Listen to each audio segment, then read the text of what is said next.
Assalamualaikum warahmatullahi wabarakatuh. Selamat malam.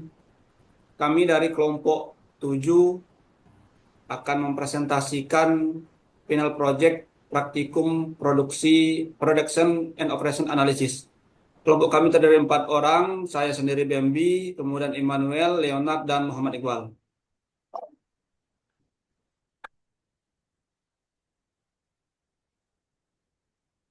Adapun rumusan masalah dalam praktikum final project kami kali ini adalah sebagai berikut. Yang pertama, bagaimana rencana menentukan jumlah produksi optimal, kemudian strategi perencanaan agregat apa yang paling efisien. Yang ketiga, apakah perusahaan La Famiglia perlu membangun pabrik baru, gudang baru, atau tidak sama sekali untuk memenuhi permintaan. Kemudian yang keempat, bagaimana cara mengoptimalkan perakitan dan master production schedule untuk menghindari keterlambatan produksi. Yang kelima, bagaimana mengelola inventory secara optimal. Enam, berapa jumlah Kanban card, unit per Kanban, dan maksimum inventory yang dibutuhkan dalam produksi sepeda La Familia. Kemudian berapa kapasitas produksi maksimal sepeda per hari dan berapa lama idle time dalam proses produksi. Yang selanjutnya, apakah safety stock dalam MRV sudah sesuai dengan kemampuan produksi? Kemudian berapa jumlah optimal engineer yang perlu direkrut oleh perusahaan dan berapa total gaji yang harus dibayar setiap bulan? Yang terakhir, bagaimana skema seperti apa yang harus diterapkan oleh perusahaan untuk memastikan produktivitas optimal dan pemerataan beban kerja? Berikut eh, tujuan dari praktikum ini. Yang pertama, menyusun perencanaan produksi yang optimal efisien, kemudian menghitung biaya produksi di investasi dengan analisis cost benefit. Yang ketiga, merancang MPS yang selaras dengan permintaan bulanan. Kemudian mengoptimalkan proses perakitan dan MPS untuk menghindari keterlambatan produksi. Yang kelima, mengoptimalkan pengelolaan inventory dengan metode EOQ dan safety stock. Yang keenam, menentukan jumlah kanban yang optimal dan efisien. Yang tujuh, mengukur kapasitas produksi dan idle time untuk meningkatkan efisiensi operasional. Yang delapan, mengevaluasi kecukupan safety stock dalam MRP. Yang kesembilan, menghitung jumlah kebutuhan engineer dan total gaji bulanan. Yang sepuluh, menyusun skema penjadwalan yang optimal di produksi. Yang pertama yaitu forecasting.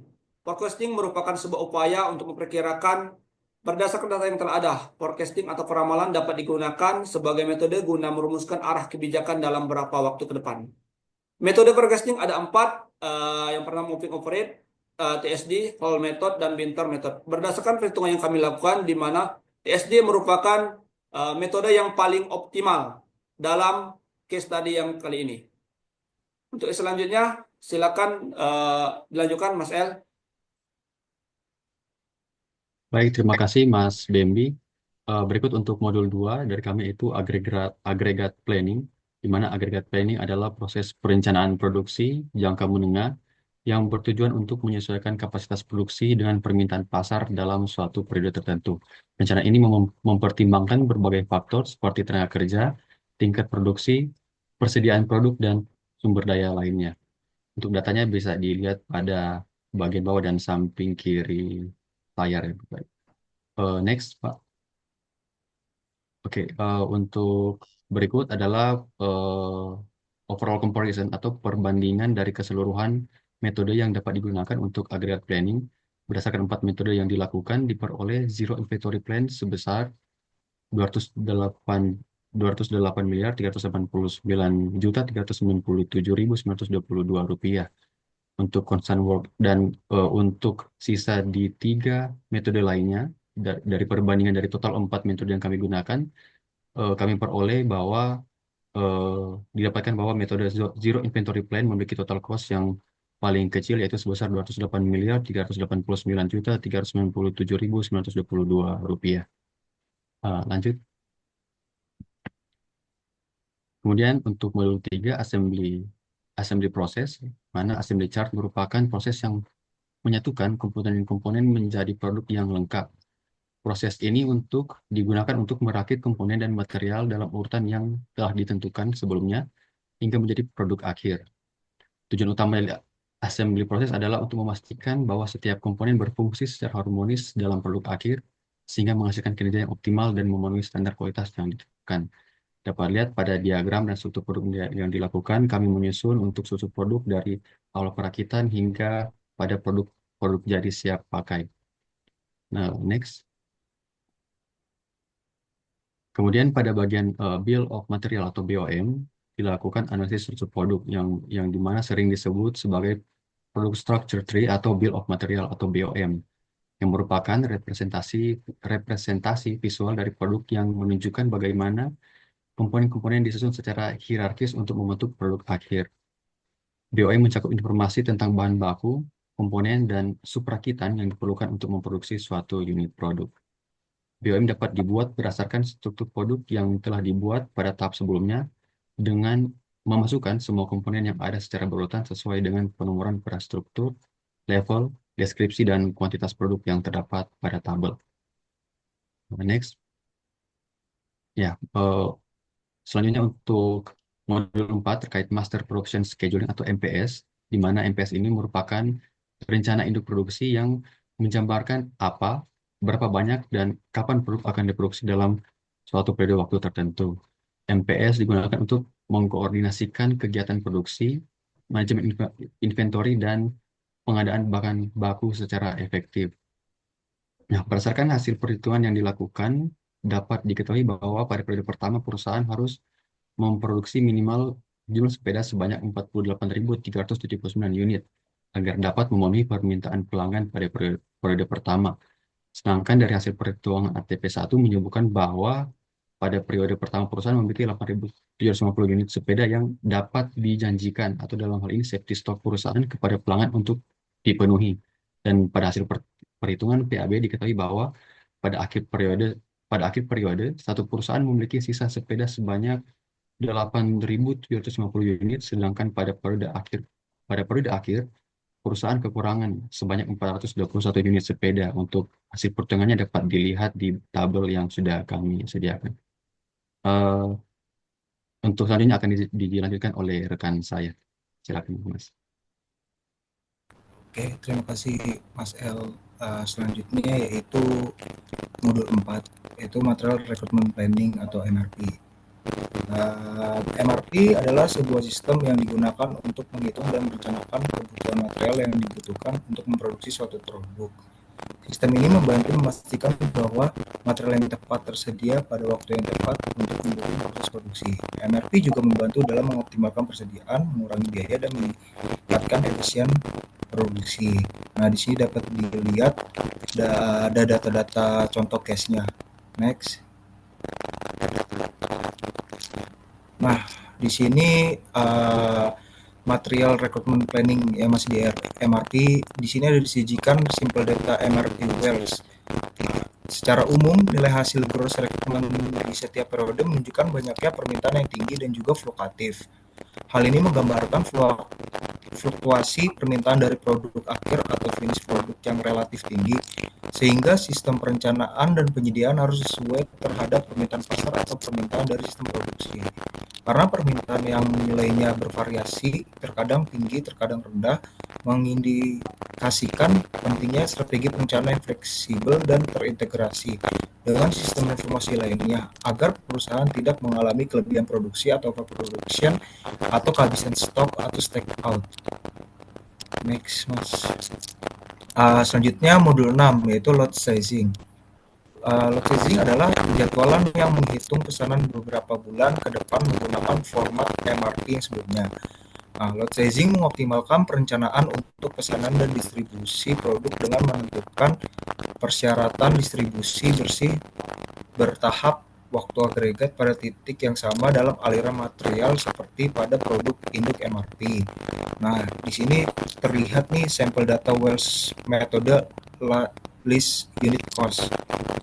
Berdasarkan perhitungan yang dilakukan, diketahui bahwa hasil perhitungan yang paling optimal adalah metode list unit cost. Karena metode ini berfokus pada mengidentifikasi ukuran lot pemesanan yang menghasilkan biaya per unit terkecil. Perhitungan melibatkan penentuan biaya pesan dan biaya simpan. Kemudian mencari kombinasi ukuran lot yang meminimalisir biaya total per unit. Next, Mas. Selanjutnya ada expected revenue. Di sini bisa dilihat ada forecast sell, ada biaya lot sizing yang didapat. Next, Mas. Kemudian modul 7, inventory control subject to no demand system. Dalam perhitungan inventory control subject to no demand system menggunakan metode Kanban sebagai metode untuk memvisualisasikan mengenai pekerjaan mana yang dan kapan yang dilakukan. Di sini ada contoh datanya.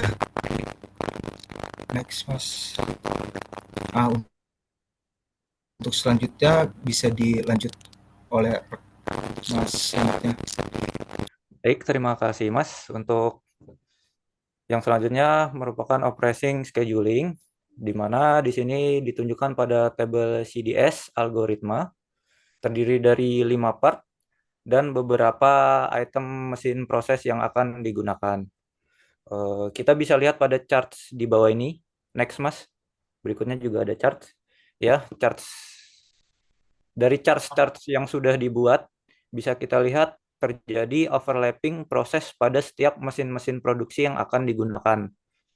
Namun, dari setiap mesin produksi, itu tidak ada mesin yang benar-benar beroperasi sepenuhnya. Jadi selalu ada gap tiap mesin untuk memproduksi bagian-bagian parts tertentu. Nah, di sini perusahaan bisa memanfaatkan gap ini untuk mengoptimalkan proses produksi dengan memanfaatkan waktu jeda itu sebagai waktu untuk setup mesin atau sebagai maintenance dari mesin-mesin produksi yang akan digunakan. Next, Mas. Nah, kami melakukan perhitungan menggunakan aplikasi Lingo. Di sini bisa didapat objective value sebesar 85. Kemudian kita lihat pada tabel di sini dengan skema 5 hari kerja dan 2 hari off, kita bisa mengoptimalkan beban kerja kepada kebutuhan manpower yang tersedia. Dari angka yang didapat menunjukkan setiap harinya kita membutuhkan jumlah manpower yang berbeda-beda dengan tetap mengoptimalkan target pekerjaan. Berdasarkan perhitungan hasil tersebut, maka dapat diperoleh perhitungan total gaji yang perlu dibayarkan perusahaan selama kurun waktu setahun, kurang lebih sekitar 430.327.385 rupiah. Next, Mas. Nah, kemudian dari La Familia Capability ini, kita bisa mendapatkan kesimpulan dari beberapa skenario. Ada 2 skenario yang terdapat di sini, yaitu waktu mulai ketika satu produk telah selesai dan waktu mulai ketika produk sebelumnya masih dalam proses. Bisa dilihat pada tabel berikut. Sebagai contoh, pada bulan Maret 2022, di mana kita memiliki safety stock sebesar 252 dan produksi capability sebesar 276, di mana itu sudah melebihi dari safety stock. Tapi di beberapa bulan, di bulan Januari, Februari, Juni, dan Desember, capability produksinya lebih sedikit dari safety stock. Kalau kita melihat secara keseluruhan, secara rata-rata, kita bisa menyimpulkan bahwa dari hasil perhitungan ini, kita masih bisa memenuhi target dan menjaga stok tetap aman